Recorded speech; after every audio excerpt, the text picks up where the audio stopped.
नमस्कार, संदीप बागड़ी हूँ मैं। गांव चंदाना में इस समय मौजूद हूँ और बातचीत करेंगे उस मुद्दे को लेकर जो मुद्दा आपसे जुड़ा हुआ है, यानी कि जो लोग इस वीडियो को देख रहे हैं उन लोगों से जुड़ा हुआ है और सियासत से जुड़ा हुआ है। सियासत इस कदर आवाम पर एहसान करती है, पहले आंखें छीन लेती है, फिर चश्मे दान करती है।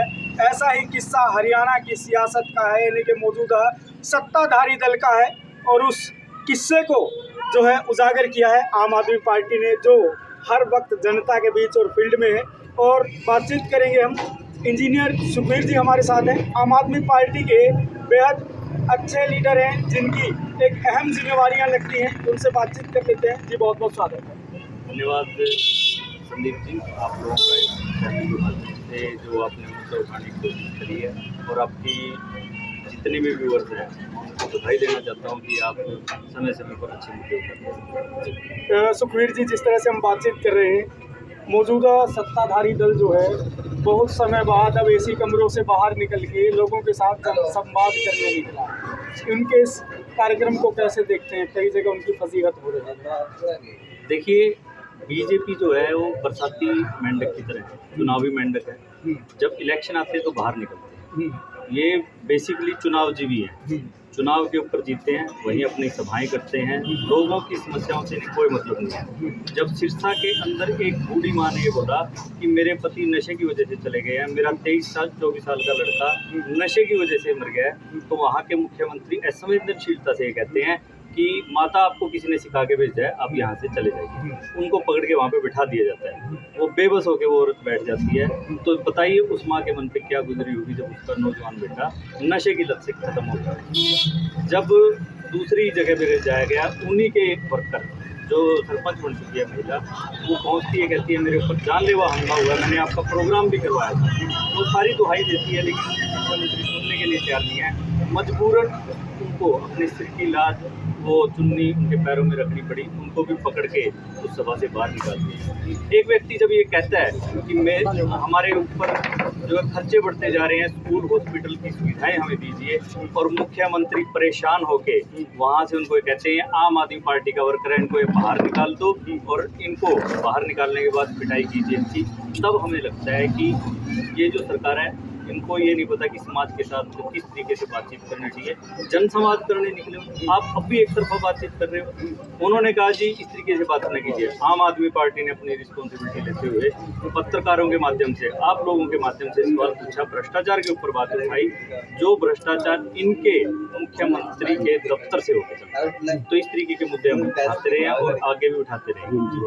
मुख्यमंत्री के दफ्तर का मामला सामने आया, वही तो मुद्दा गर्म है जो हरियाणा की सियासत में बड़ा उथल पुथल मचा रहा है कि मुख्यमंत्री के नाक के नीचे किस तरह से इतना बड़ा कांड हो जाता है। उसके बारे में बातचीत करेंगे बड़े विस्तार से और अच्छे ढंग से करेंगे, ताकि जनता को पता चले कि मामला क्या है जनाब। लेकिन उसके साथ साथ एक बात और मुझे याद आ रही है कि जहाँ पर जो है उस आदमी ने सवाल किया था कि बिजली पानी कब फ्री करोगे, तो उसने मुख्यमंत्री जी ने कहा कि आम आदमी पार्टी का कार्यकर्ता है। यानी कि हरियाणा में ऐसा लग रहा है कि सिर्फ और सिर्फ मुख्यमंत्री को एक ही बात ऐसे लगती है कि मुद्दों की बात सिर्फ आम आदमी पार्टी करती है, बाकी दल भाजपा के साथ। उनको कहीं ना कहीं ये लगने लगा है, क्योंकि सीधे उनके जहन में ये आ गया कि आम आदमी पार्टी का कार्यकर्ता है जो इस तरह के मुद्दों की बात करता है। जी क्या कहना चाहिए? देखिए, स्पष्ट है, आप किसी गांव में चले जाइए, लोगों से पूछिए कि आपके गांव के अंदर सुबह सुबह कितनी प्राइवेट बसें, यहीं पे बैठे हैं साथी, उनसे पूछे, मैं भी बात कर रहा था, 25 से 30 बसें इस चंदाना गांव के अंदर आती है, जिसके अंदर वोटर मात्र 2.5 से 3। तो 3 स्कूल थे यहाँ पे, 3 स्कूलों को बना के एक कर दिया है, सरकारी स्कूल बंद हो चुके हैं। सुबह मैं गलियाना गांव के अंदर था, वहाँ पे एक टीचर मिले मेरे को, कहते जी मेरी डांडा खेड़ी ड्यूटी है। वो यहाँ की विधायिका और जो मंत्री हैं कमलेश डांडा जी, उनके गांव में पढ़ाते हैं। उन्होंने बताया हाई स्कूल के अंदर ना मैथ का टीचर है, ना साइंस का, और ना सोशल साइंस का, सामाजिक का टीचर। मतलब अगर एमएलए के गांव के अंदर भी टीचर की कमी है, तो बताइए शिक्षा क्या है।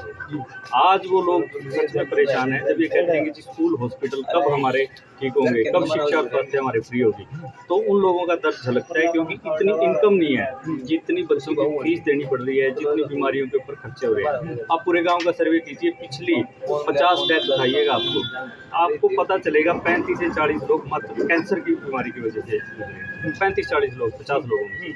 तो कैंसर की बीमारी इतनी तेजी से फैल रही है। कैथल के अंदर एक हॉस्पिटल लेके आते हैं, 8 साल से उसकी घोषणा करती है, 2.5 साल से उसका पत्थर गाड़ा हुआ है, और आज उसके पत्थर भी उठ चुके हैं।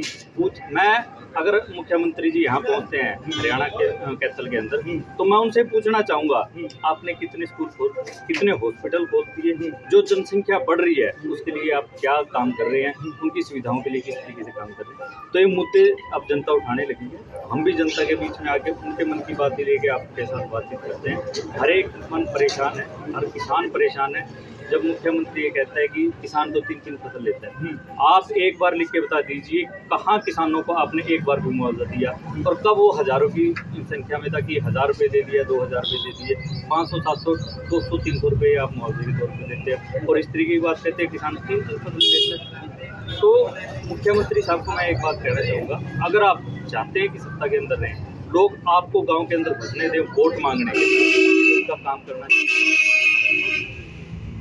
तो उस मुद्दे पर आते हैं जिस मुद्दे को लेकर चर्चाएं गर्म है। आपने कहा कि मुख्यमंत्री के जो कार्यालय में भ्रष्टाचार हो रहा है, किस तरह का भ्रष्टाचार है, क्या भ्रष्टाचार है, किन लोगों ने किया और मुख्यमंत्री की प्रतिक्रिया अभी तक नहीं है।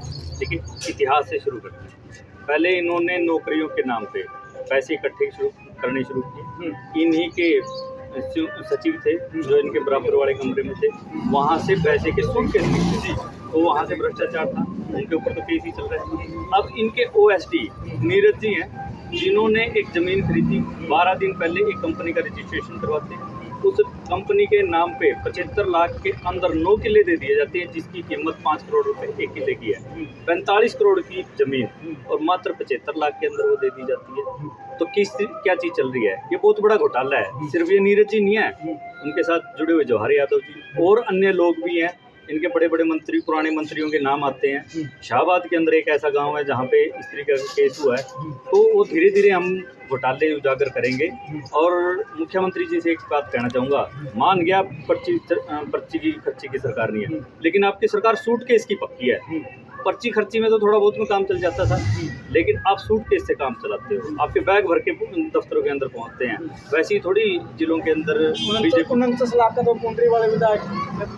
हाँ, मामला कमाल की बात तो ये होती है कि इनके अपने विधायक जो चेयरमैन बने हैं इनकी सरकार के अंदर, वो कहते हैं मेरे पे HSSC के नाम पे, HPSC के नाम पे मेरे से 45 लाख रुपए ले लिए। गोलन साहब तो इस बात के लिए मशहूर माने जाते हैं कि वो औरों से ले लेते हैं, लेकिन कमाल ये करती है कि चोर के घर चोरी होगी। तो डकैती वो किया करते थे मुख्यमंत्री आवास से, उनके घर में भी डकैती होगी। तो ये इस तरीके के जो भ्रष्टाचार है, जो कहते थे कि ईमानदार सरकार है, वहाँ से तो इनका पर्दाफाश होता है। HPSC के जिस मेंबर का नाम इसमें आता है वो भी गुपचुप तरीके से इस्तीफा देंगे, नए वाले भी देंगे और पुराने वाले तो दे चुके हैं। OSD भी गुपचुप तरीके से देंगे। तो ये तो लिपापोती करते हैं, पब्लिक के अंदर साफ जा चुकी है बात। कोई ईमानदार सरकार नहीं है, तो कौशलों की सरकार है, फूट की राजनीति करती है, जात और धर्म की राजनीति करती है। अगर आपको राजनीति करनी है तो खुल के करो ना, कहो कि हम पब्लिक के लिए काम करेंगे, कहो कि हम किसानों के लिए काम करेंगे, कहो मजदूरों के लिए काम करेंगे, कर्मचारियों के लिए काम करेंगे। इनका तो ये हाल हो चुका है, पहले तो परेशान करते हैं, पंचकुला बुला लिए, कर्मचारी पीट दिए, पंचकुला बुला लिए, किसान पीट दिए, पंचकुला बुला लिए, कोई धर्मगुरु के नाम पे जो जुड़े हुए थे उनके न्याय थे उनको पीट दिया, पंचकुला बुला लिए और वहाँ पे ये ANM और उनको पीट दिया, आशा वर्कर को पीट दिया। इनकी हालात जो है ना, ये लट के नाम पे राजनीति कराते हैं। तो पंचकुला इनके लिए वो काला पानी बना दिया। पहले अंडमान निकोबार बुलाते थे अंग्रेजी, अंडमान निकोबार में तो बुला के कम से कम एक जगह बिठा तो देते थे, यहाँ तो लठों से तोड़ा जाता है। और मुख्यमंत्री साहब, आप कहीं से भी आए हो, लेकिन आप हरियाणा के कल्चर को 10 साल के अंदर तो नहीं समझ पाए, यहाँ के भाईचारे को नहीं समझ पाए। इन लोगों ने आपको खूब मान सम्मान दिया, ये फुल सीटें दी, ये कह के दी कि काम करेंगे, लेकिन काम करने की नीयत नहीं है। आप लठ तंत्र चला रहे हो, जोर जबरदस्ती से सरकार चला रहे हो, ऐसे सरकारें नहीं चला सकती। सरकार चलती है सद्भावना से, लोगों के काम करने से, लोक लाज से सरकारें चलती है। अगर आपने सारी लाज छोड़ दी है और लोगों को धमकाने, लोगों के मीटिंगों के अंदर खुले आप, मेरे को लगता है कि किसी गांव के अंदर इनकी एंट्री होगी। जेजेपी और बीजेपी से लोग बिल्कुल खफा है, इन लोगों की एंट्री बैन है।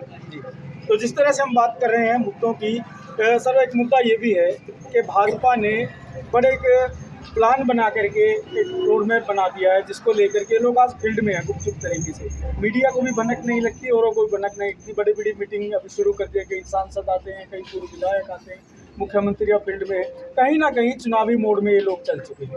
आम आदमी पार्टी कितना तैयार है अगर चुनाव समय से पहले यानी कि लोकसभा के साथ हो जाए तो? देखिए, आपने कहा गुपचुप तरीके से, ये इतने गुपचुप तरीके से काम करते हैं, इनके कैथड़ के एमएलए लीलाराम को पता चलता है कि मीटिंगें करके उनके हालात इतने खस्ता हो चुके हैं। एमएलए, एमपी, जिलाध्यक्ष इनके आपस में बड़ी इतनी ज़बरदस्त फूट है। यहाँ जहाँ तक आम आदमी पार्टी का सवाल है, आम आदमी पार्टी ने भी सदस्यता अभियान चलाया था पिछले महीने और हमारा टारगेट था कि हम 10 लाख मेंबर बनाएंगे। जो टारगेट हमारा 13.5 लाख के आसपास पहुँचा, हमने 13.5 लाख मेंबर बनाए पूरे हरियाणा के अंदर। अब आम आदमी पार्टी अगले 10 दिन के अंदर अपना संगठन घोषित करेगी। उसके बाद पूर्ण तरीके से मैदान के अंदर होगी, आप पब्लिक के अंदर होंगे। आज भी आप जब बात कर रहे थे तो यही बोला कीजिए, हमारी पूरी टीम में गांव-गांव का दौरा कर रही है। सुबह मैं 3-4 गाँव में था, किलायत था, लुधियाना था, सोमरी था, तो वहाँ के लोगों का भी अभी यही रुझान निकल के आ रहा है और एक मन बना चुके हैं। कहते हैं जी, जिनके एमएलए बिकते हैं उनको नहीं वोट कर सकते हम, जो हमारे वोट लेके दूसरों को बेच देते हैं उनको नहीं वोट कर सकते हम। और इन लोगों ने तो इतना बड़ा विश्वासघात कर दिया, विकास के नाम पे आए थे, वोट के नाम पे राजनीति कर रहे हैं, तो इन लोगों को भी नहीं वोट करने वाले। अब लोगों के मन में एक ही विकल्प है, आम आदमी पार्टी। उनको लगता है कि अगर मेरे घर की समस्याएं, मेरे चूल्हे की समस्या अगर कोई समाधान कर सकता है तो आम आदमी पार्टी। जो किसान हो, मजदूर हो, आज बुढ़ा जो पहले बुजुर्ग लोग थे बसों के अंदर चलते थे, उनका आधार कार्ड देख के कह दिया जाता 60 साल का है तो उसकी अवधि टिकट लगती है। लेकिन आज आप जाके देख लो बस अड्डे के ऊपर, जीएम ऑफिस के बाहर बुजुर्गों की लाइन लगी पड़ी है गर्मी के अंदर, वहाँ पे गश खा के गिर रहे हैं। आप इसकी रिपोर्टिंग करना, मैं आपसे रिक्वेस्ट करूँगा, कल आप जाना, आपको इतने बुजुर्ग लोग मिलेंगे, उनका अलग से कार्ड बनाना शुरू कर दिया। तो इन लोगों ने तो कैंची चलानी शुरू कर दी। पब्लिक को तो कुछ देना नहीं, पब्लिक की जेब से सब छीन और वो काम। तो कहीं ना कहीं जो इनकी नीति और नीयत है वो कहीं ना कहीं आम आदमी को एक झोल में डालने वाली है। कभी जो है फैमिली आईडी, कभी ये आईडी, कभी फलां सर्वे, कभी ढिकड़ा सर्वे। तो इस तरह के मामलों को लेकर जनता अक्सर चक्कर लगाती रहती है, कभी उस दरबार में, कभी इस दरबार में। तो सर, जिस तरह से एक और बात सामने आ रही है, जेजेपी को कई बार साफ तौर पर कह चुके हैं कि सरकार को बीजेपी को, लेकिन ये फिर भी बड़े चुपचाप तरीके से इतनी बेइज्जती सहन करके जो है सरकार में कहते हैं हमारी हिस्सेदारी। इस बात को कैसे देखते हैं? इतना बेशरम लेकिन कहनी नहीं चाहिए बात। परिवार के देवीलाल परिवार का अंश होने के बाद इन्होंने इनके परिवार की उनकी इज्जत को तार तार कर आपको डाला करते हो। बीजेपी वाले उसका नाजायज फायदा उठा के तो चोर को किस तरीके से काबू किया हुआ है बीजेपी ने, आप देख लीजिए। शराब घोटाले के नाम पे इनको 5 साल तक दबोच के रखा। अब इनको बाहर भगाने की कोशिश कर रहे हैं, दरवाजे से बाहर निकालने की कोशिश कर रहे हैं, धक्के मार रहे हैं सरकार से। लेकिन उनको पता है भाई 6 महीने हो रहे खाने का, 6 महीने और खाए जा सकते हैं, तो 6 महीने और निकाले कर लेंगे। तो जिन मुद्दों को लेकर हम बातचीत कर रहे हैं वो मुद्दे आपसे जुड़े हुए हैं और इसी तरह हम लगातार बातचीत करते हैं मुद्दों की राजनीति पर, ताकि मुद्दे जो जनता के लिए, यानी कि अक्सर चुनाव में मुद्दे गौण हो जाते हैं, क्योंकि जो मौजूदा सत्ताधारी दल है वो अक्सर माहिर है इन बातों को लेकर। जो जातीय राजनीति है या धर्म की राजनीति है उनमें लोगों को उलझा दिया जाता है।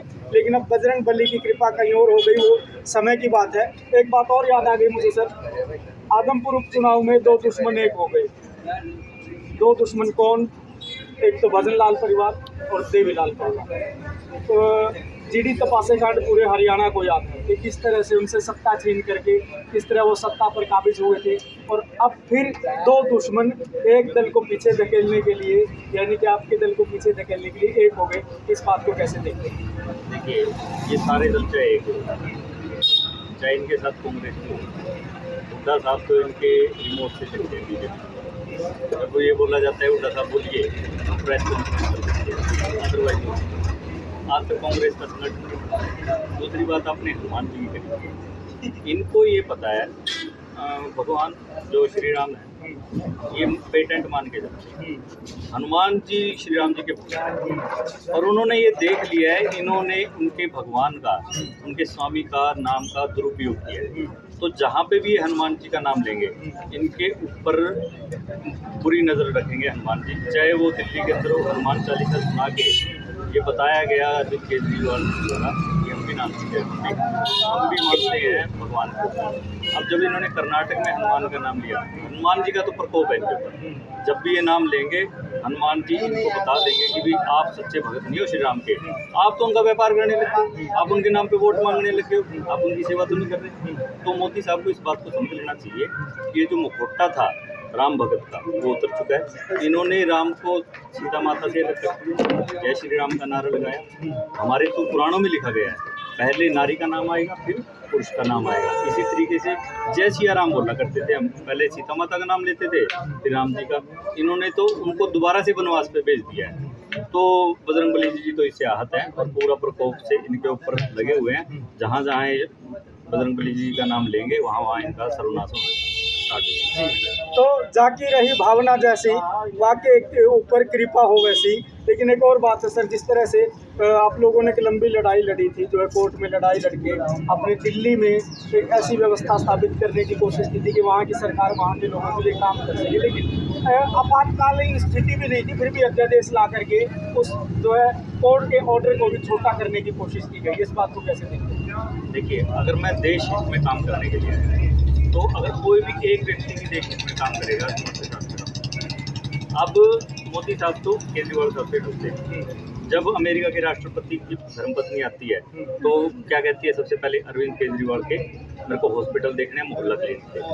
जब ब्रिटेन से या ब्राज़ील से या आपके हॉलैंड से वहाँ की महारानी आती है, जब प्रधानमंत्री की घरवाली आती है, प्रधानमंत्री आते हैं, तो कहते हैं कि हमें केजरीवाल साहब के स्कूल देखते हैं। तो जब बाहर के लोग वहाँ यहाँ का मॉडल उठाने लगे तो उनको सबसे एक तानाशाह का सबसे बड़ा डर क्या होता है, अगर चार अनजान लोग या चार गधे खड़े होकर बात करें तो भय हो जाता है मेरी सत्ता गिरी।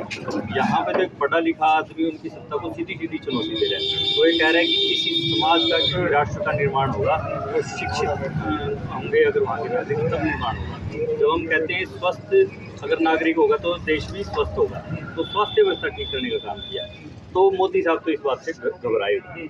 इसी डर के मारे उन्होंने पहले स्वास्थ्य मंत्री को, फिर शिक्षा मंत्री को झूठे आरोपों के अंदर जेल के अंदर डाल दिया। 1 साल हो गए, सत्येंद्र जैन पे कोई आरोप नहीं है, लेकिन फिर भी वो जेल के अंदर पड़े हैं। सुप्रीम कोर्ट ये कह चुकी है भाई आपका शराब घोटाले के अंदर अभी तो कोई पुख्ता सबूत नहीं है, लेकिन फिर भी सत्येंद्र उनको मनीष सिसोदिया जी को जेल के अंदर रखा हुआ है। तो ये जो मिलाहट है वो साफ है कि राष्ट्रीय पार्टी बन चुके हैं 8 साल के अंदर। अब इनका कोई विकल्प है तो आम आदमी पार्टी ही है। इस डर के मारे उन्होंने रात को 11 बजे, तीसरा 1 हफ्ता हो गया था सुप्रीम कोर्ट को आदेश किए हुए, जब सुप्रीम कोर्ट की छुट्टियां पड़नी थी 1.25 महीने की, वो रात को 11 बजे उठते हैं और ये कहते हैं कि अध्यादेश जारी कर दिया, सुप्रीम कोर्ट के फैसले को पलटते हैं। आप टकराव पैदा करने की कोशिश कर रहे हैं देश के अंदर।